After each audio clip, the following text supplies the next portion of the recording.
or in a well? His mother didn't respond.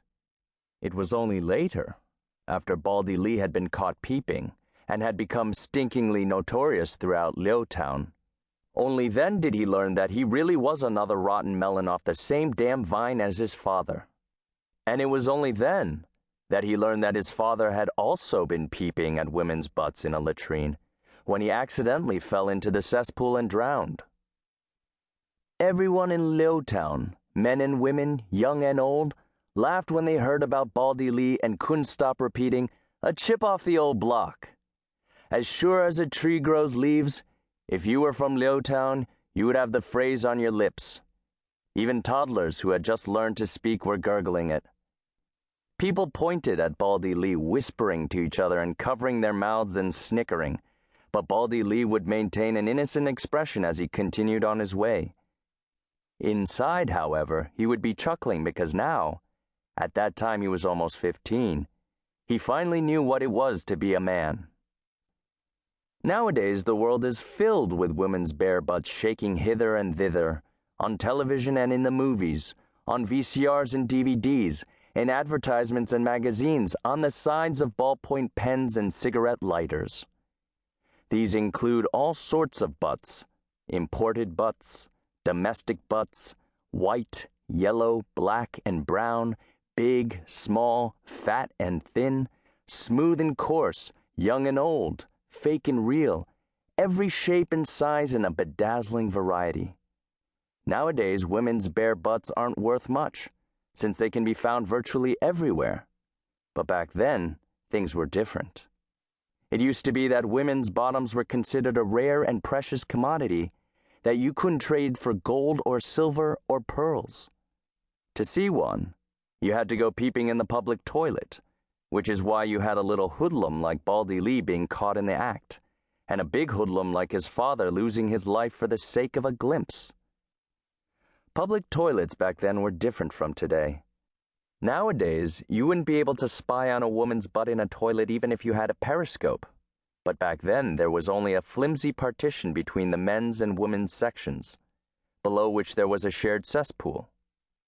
On the other side of the partition, the sounds of women peeing and shitting seemed disconcertingly close.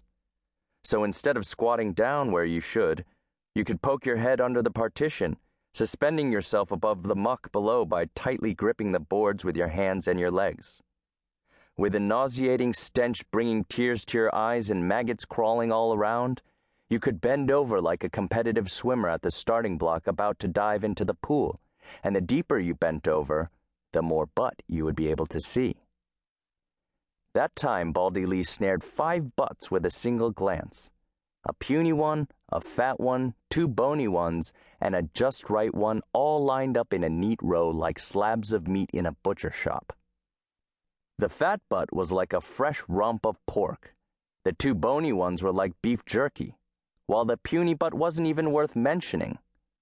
The butt that Baldy Lee fancied was the just right one, which lay directly in his line of sight.